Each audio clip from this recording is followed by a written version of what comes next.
Jake Morrison wiped the thick grease from his hands with an old rag that had seen better days. The twin sons of Kelver 7 were setting behind the mountains of scrap metal that surrounded his salvage yard. 3 days he'd been alone out here, fixing up old ship parts and minding his own business. That's how he liked it. Quiet. Simple. No complications. Then he heard it again. That sound. At first, Jake thought it was just the wind playing tricks on him. The desert winds on this planet could howl through the metal scraps and make all kinds of strange noises. But this was different. This sounded like something alive. Something in pain. He grabbed his scanner and headed toward the outer perimeter of the yard. His boots crunched against the red dirt as he walked past towers of rusted metal and broken engine parts. The sound grew louder with each step. It was a whimpering noise, desperate and weak. That's when Jake spotted the wreckage. Fresh wreckage. An alien vessel had crashed sometime in the last few hours, probably while he'd been inside his workshop with his music blaring. The ship was split wide open like someone had taken a giant can opener to it. Pieces of hull plating were scattered across 50 yards of desert. Jake approached carefully, his hand moving to the old blaster on his hip. You didn't survive long on the frontier by being careless. But then he saw her, and his breath caught in his throat. The creature was huge. Bigger than any animal he'd ever seen back on Earth. She had to be at least 7 feet from nose to tail, with fur so pure white it almost seemed to glow in the fading sunlight. But that beautiful fur was now matted with silver blood that looked wrong against the rust-colored ground. She was built like a wolf. A massive alien wolf. Her rear legs were completely crushed beneath a chunk of the ship's hull. More metal debris pinned her lower body to the ground. She couldn't move. Could barely breathe from the look of it. Those amber eyes locked onto Jake the moment he came into view. They tracked his every movement with sharp intelligence. Jake had heard the stories about the Valorian wolf packs. Every human on the frontier knew those stories. The Valorians were predators. They hunted in groups and could tear through reinforced doors when they wanted to. Nobody messed with them. Nobody survived messing with them. Jake's fingers tightened on his blaster. His brain was screaming at him to back away slowly. To get in his hauler and drive far away from here. But something stopped him. The way those eyes were looking at him. There was no threat in them. No aggression. Just pure, desperate fear. And something else. Hope maybe. Then he noticed the collar around her thick neck. A translator device. Standard issue for species that traveled off their home worlds. The device crackled to life, picking up her weak attempts to communicate. Help. The mechanical voice was barely a whisper. Cubs, inside ship, please. Jake felt his stomach drop. Cubs, babies. He looked at the crumpled wreckage of the ship. Then back at the dying wolf. Every survival instinct he had was telling him to leave.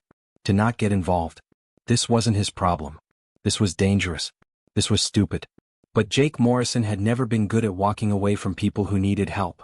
Even when those people had fangs and claws. He climbed into the wreckage carefully, using his scanner to detect life signs. The ship's interior was a nightmare. Wiring hung from the ceiling like vines. Broken glass covered everything. The smell of fuel and burnt metal filled his nose. Then his scanner beeped. 2 life signs. Weak. Very weak. Jake found them in what must have been a sleeping area. 2 small wolf cubs, each no bigger than a house cat. Their fur was the same impossible white as their mother's. One of them wasn't moving. Jake checked for a pulse and found nothing. The little body was already cold. But the second cub stirred when Jake touched it. A tiny whine came from its throat. This one was alive.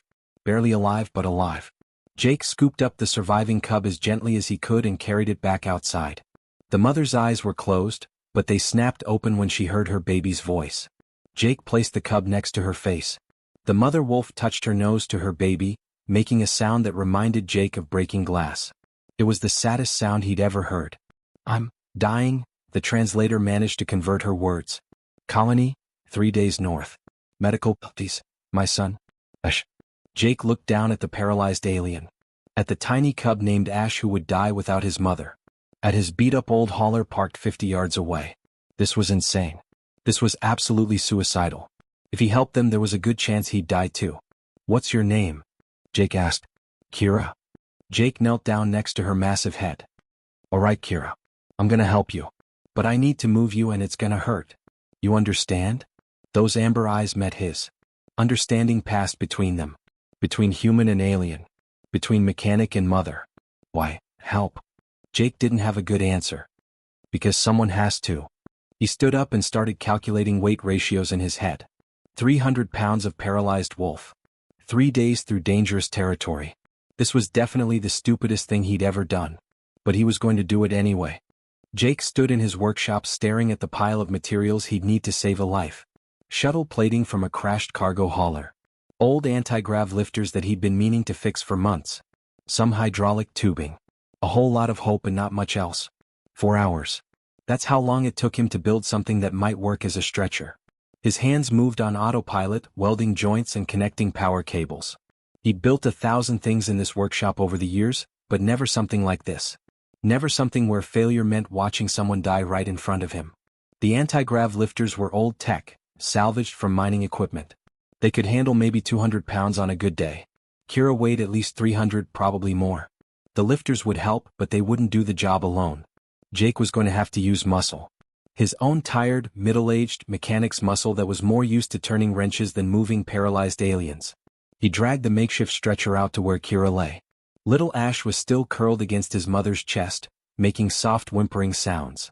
The cub hadn't eaten in hours. Maybe longer. Jake didn't know what baby Valorians ate, but he'd figure it out. He always figured things out. Getting Kira onto the stretcher was going to be the hard part. Jake activated the anti-grav lifters and positioned them under her. They hummed to life, taking some of the weight. But not enough. Not nearly enough. "This is gonna hurt," Jake warned her. "I'm sorry." Kira's amber eyes met his. She understood. Pain was coming, but it was better than dying alone in the desert. Jake planted his feet in the red dirt. He bent his knees like his father had taught him years ago when they used to move furniture. Back straight. Legs doing the work. He gripped the edges of the stretcher where it slid under Kira's body. Then he pulled. His back screamed at him immediately. Every muscle in his body protested. This was too much weight. Too much for one man.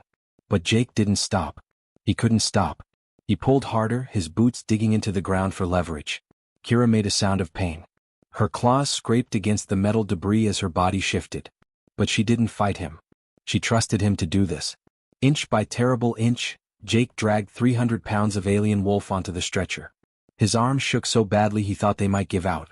Sweat poured down his face despite the cooling evening air. His bad knee, the one that always acted up, felt like someone was driving nails through it. But he didn't stop. He pulled until Kira was fully on the platform. Until the anti-grav lifters could actually do their job. Then Jake stood there gasping for air, his whole body trembling from the effort. "Okay," he panted. "Okay. Worst part's done." Getting her into the hauler's cargo bay took another hour. Jake had to remove tools, parts, and half his inventory to make space. His mobile workshop was his livelihood. Everything he owned was in this hauler. But right now none of that mattered. He set up the stretcher in the center of the bay and started converting the space into something like a medical unit. Jake wasn't a doctor. He was a mechanic. But bodies were just complicated machines when you thought about it. You kept the fuel flowing. You kept the engine cool. You fixed what was broken. The life support system he rigged together was held together with hope and zip ties. He hooked up oxygen feeds to Kira's translator collar, hoping the device could help regulate her breathing. He found old medical supplies from his emergency kit and cleaned her wounds as best he could. That silver blood kept oozing out and Jake had no idea how to stop it. He just kept applying pressure and hoping. Little Ash was crying now. Real crying, not just whimpering. The cub was hungry. Starving, probably. Jake looked at his protein reserves. He used them to keep himself fed on long salvage runs. The bars were synthetic, designed for human digestion, but the base proteins should work for any carbon-based life form. At least that's what he hoped. He crushed up 2 protein bars and mixed them with water, creating a thick paste. Using an old fuel injector that he cleaned thoroughly, Jake created a makeshift feeding bottle. He picked up Ash carefully. The cub was so small, so fragile. White fur soft under his rough fingers. "Come on, little guy," Jake whispered. "You gotta eat." Ash resisted at first, then hunger took over. The cub latched onto the makeshift bottle and drank desperately. "Why?" Kira's voice came through the translator, clearer now with a better power supply. "We are enemies. My kind and yours. We have fought. We have killed each other." Jake kept feeding Ash, watching the cub's tiny chest rise and fall. "You're not my enemy. You're just hurt. Humans don't do this. This is not logical. Not strategic. Not safe." Jake finished feeding Ash and placed the cub back against Kira's chest. The mother immediately curled her neck around her baby, protecting him even in her broken state. This human does. He moved to the front of the hauler and fired up the engine. The old machine coughed once, twice, then roared to life. 3 days of driving through Raider territory. He had maybe one working blaster, half a tank of fuel, and prayers for weapons. A dying alien and her baby in his cargo hold. Yeah. He definitely had better plans in his life. The hauler rumbled north as both suns finally dipped below the horizon. Kelver 7's desert turned dark fast. That's when the predators came out. That's when the raiders hunted. Behind them, somewhere in the darkness, something howled. Long and low. A Valorian war cry, maybe. Or maybe raiders who'd spotted the crash site and were following the tracks. Jake tightened his grip on the steering controls. 3 days. Just 3 days. They were coming. Whatever was behind them. But Jake Morrison was already gone. Day 1 of the journey went smoother than Jake expected. The hauler's engine held steady, and the desert roads were clear. He checked on Kira every hour, adjusting her oxygen levels and cleaning her wounds. Little Ash seemed stronger already, drinking the protein mixture eagerly whenever Jake offered it. But day 2? Day 2 was when everything went wrong. Jake saw the wall of red dust rolling toward them across the desert. His stomach sank. Dust storms on Kelver 7 weren't like the ones back on Earth. These storms could strip paint off metal. They could bury a hauler in minutes. And they lasted for hours. Hold on back there, Jake called out to Kira. He sealed all the external vents and switched the hauler to internal air supply. The storm hit like a freight train. 1 second Jake could see the road ahead. The next second everything turned red. Visibility dropped to absolute zero. He couldn't see 5 feet in front of the hauler. The wind howled so loud it drowned out the engine noise. The whole vehicle shook as waves of sand and dust hammered against the hull. Jake switched to instruments only. He had to trust his navigation computer to keep them on course. His hands gripped the controls tightly as he fought to keep the hauler steady. The wind wanted to push them off the road into the deep desert where they'd be stuck forever. Then he heard the alarm from the cargo bay. His heart dropped. The power cell. The backup power cell that ran Kira's life support system. It was dying. Jake checked the readout. 10 minutes of power left. Maybe 15 if they got lucky. But the storm wouldn't pass for hours. He couldn't stop to fix it. Couldn't even see well enough to find replacement parts in the chaos of the cargo bay. There was only one option. Manual operation. Jake set the hauler on autopilot and climbed into the back. Kira's breathing was already getting shallow. Her oxygen mask wasn't getting enough pressure. Without the automated system, she'd suffocate in minutes. So Jake did what humans do best. He improvised. He grabbed the manual pump attached to the oxygen system. It was designed for emergencies, for maybe 20 or 30 minutes of use while you fixed the main system. Not for hours. But Jake didn't have a choice. He sat down next to Kira's stretcher, gripped the pump handle and started working. Push down. Pull up. Push down. Pull up. Each pump forced oxygen through the mask and into Kira's lungs. I can hold breath, long time, Kira whispered through the translator. Not long enough, Jake replied, keeping the rhythm steady. Just rest. Let me handle this. After 3 hours, Jake's arms started going numb. The repetitive motion was killing his muscles. His hand cramped around the pump handle. But he couldn't stop. Couldn't even slow down. If he did, Kira would die. Push, pull, push, pull. By hour 6, Jake couldn't feel his shoulder anymore. The pain had moved beyond pain into some weird zone where his whole arm felt like it belonged to someone else. His back ached from hunching over. His eyes burned from staring at the pump, making sure each stroke was complete. Rest, Kira begged. Her voice was weak. You'll kill yourself doing this. Not yet, I won't, Jake grunted. His voice sounded strange even to himself. How long had it been since he'd had water? Since he'd eaten? Push, pull, push, pull. 8 hours. 8 straight hours of pumping before the storm finally passed. When the red dust cleared and sunlight streamed through the windows again, Jake's arm dropped to his side like dead weight. He couldn't lift it. Couldn't even wiggle his fingers. But Kira was breathing. That's what mattered. He gave himself 10 minutes to recover. Then he replaced the power cell, got Kira back on automated life support, and climbed back into the driver's seat. They'd lost 4 hours. They needed to make up time. The canyon pass came into view just before sunset.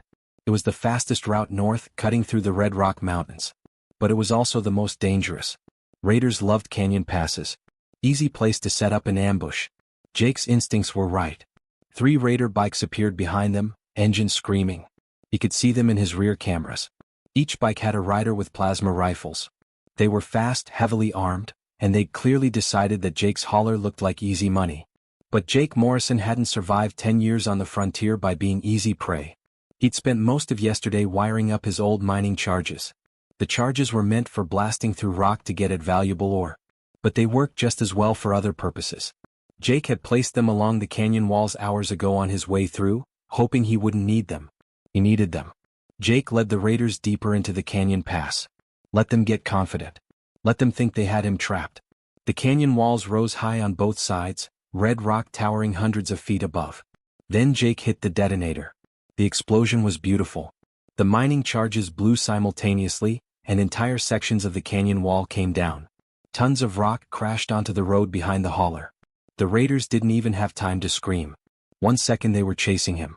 The next second they were buried under a mountain of stone. Jake kept driving, not looking back. "You're insane," Kira said. Her translator made it sound almost like admiration. "Nah. Just motivated." That night, Jake stopped the hauler for a few hours of rest. He couldn't drive forever even if he wanted to. He fed Ash his protein mixture and checked Kira's wounds. They were healing somehow. Slower than human wounds, but healing. "Tell me about your people," Jake said, sitting on the floor of the cargo bay. Kira's amber eyes studied him in the dim light. "We are warriors. We fight for territory. For food. For survival. It's our way. Our honor. We kill when we must. We never show weakness." Sounds exhausting. "It's all we know." Kira paused. "But you humans? You're feared across the frontier. Every species knows to be careful around humans. Because we're good fighters? No. Because you're unpredictable. You save. Even when it costs everything. We kill for reasons we understand. But you save for no reason at all. That terrifies us more than any weapon." Jake fed Ash another bottle, watching the little cub drink. "Someone needed help. So I helped. Nothing complicated about it." Kira watched him with those intelligent eyes. "That's what terrifies us." On day 3, the colony finally appeared on the horizon. Jake felt relief wash over him for about 5 seconds. Then he saw them. 12 Valorian warriors. Black-furred, battle-scarred, and massive. They surrounded his hauler before he could even think about turning around. Their weapons were trained on him from every angle. Plasma lances that could cut through his hauler like tissue paper. Jake put the hauler in park and took a deep breath. This was it. The moment where everything either worked out or went very, very badly. He opened the door and stepped out slowly, keeping his hands where everyone could see them. No sudden movements. No reaching for weapons. Just a tired mechanic who'd been driving for 3 days straight. The warriors circled him like predators. And they were predators. Each one stood at least 7 feet tall, maybe 8. All muscle and claws and teeth. Their armor looked like it had seen 100 battles. These weren't soldiers. These were survivors. One warrior stepped forward from the group. He was bigger than the others, with a scar running down the left side of his face. His black fur was streaked with gray around the muzzle. This was clearly the pack leader. The one in charge. The one who would decide if Jake lived or died. "You carry Kira?" the leader growled. His translator made the words sound like grinding metal. "Explain." "Now." Jake met the warrior's eyes. "Don't show fear." They could smell fear. "I found her dying in a wreck 3 days south. Her cub needed help. So I helped. Humans don't help Valorians." The leader's claws extended slightly. "Humans kill Valorians. Humans are the enemy. This one doesn't." Jake kept his voice steady. "This one just helps people who need it." The leader moved closer. Jake could smell him now. Something like burning wood and copper. The warrior's teeth were inches from Jake's face. One bite could take his head off. "You lie. You capture her. Keep her for ransom maybe. Or experiment." Before Jake could respond, a voice came from inside the hauler. Weak but clear. Kira's voice through her translator. "Drake, listen to me." The pack leader's ears twitched. "Kira? This human speaks truth." Kira's words came slowly, each one taking effort. "My ship crashed. Both cubs were inside. One died. Ash lived. I was paralyzed. Dying. This human found me. He could have walked away. Should have walked away. But he didn't." Jake could hear her struggling to breathe between words. She was using every bit of strength she had left. "He built a stretcher. Carried my body when I could not move. He drove 3 days through dust storms. Through raider territory. He pumped oxygen into my lungs for 8 hours when his machine failed. He saved Ash. He saved me. And he asked for nothing in return. The warriors looked at each other. Confusion crossed their faces. This didn't fit what they knew about humans. Humans were fighters. Survivors. They took what they wanted. They didn't sacrifice for aliens. Especially not for Valorians. Drake studied Jake for a long moment. Those amber eyes seeing everything. Judging everything. Then slowly, very slowly, the massive warrior lowered his weapon. And he knelt. It was a gesture Jake didn't understand at first. Then he realized what it meant. Respect. Deep, profound respect. The other warriors saw their leader kneel, and one by one they did the same. You have honor, human, Drake said quietly. More honor than many of my own kind. You will be remembered. Jake felt his chest tighten. He wanted to say something meaningful. Something important. But before he could speak, Kira screamed. The sound cut through everything. Jake was moving before his brain caught up. He ran back into the holler, Drake right behind him. Kira was convulsing on the stretcher. Her back legs were twitching in ways that looked wrong. Her whole body was shaking. Ash was crying, pressed against his mother, terrified. What's happening? Jake demanded. Drake leaned in close, examining Kira with eyes that had seen many injuries. The paralysis spreads. Spinal degradation. It's reaching her vital systems. He looked at Jake with something like sadness. She has hours. Maybe less. Then we get her to the colony medical center. Now. Human medicine won't work on Valorian bodies. Then we make it work. Jake drove the last 2 miles to the colony like his life depended on it. The Valorian warriors followed on their own transports. They reached the small medical facility within minutes. Dr. Chen was the colony's only physician. She was young, barely 30, and she looked terrified when 12 Valorian warriors walked into her clinic. I need you to save her, Jake said. Dr. Chen examined Kira quickly, her scanner beeping frantically. The spinal damage is catastrophic. It's spreading toward her heart and lungs. I've never treated a Valorian before. I don't know their anatomy well enough. What are the options? There's experimental spinal reconstruction technology. Human tech. We've used it on paralyzed patients before. But it's never been tested on alien biology. It could kill her. And even if it works, the pain will be extreme. We don't have anesthetic that works on Valorians. Jake looked down at Kira. Her breathing was getting worse. Her eyes were losing focus. You've done enough, Kira whispered through her translator. Let me go with honor. You saved Ash. That's all that matters. Jake was already rolling up his sleeves and heading to the sink to scrub his hands. Doc, walk me through the procedure. Step by step. You're not a surgeon. I'm a mechanic. I fix complicated things. Now tell me how to fix her. Dr. Chin stared at him like he'd lost his mind. Drake stepped forward. Human. You would try this. Jake met the pack leader's eyes. I didn't carry her 3 days to lose her now. The surgery took 11 hours. 11 hours of Jake's hands moving with precision he didn't know he possessed. His fingers trembled from exhaustion, but the moment he touched the scalpel, they steadied.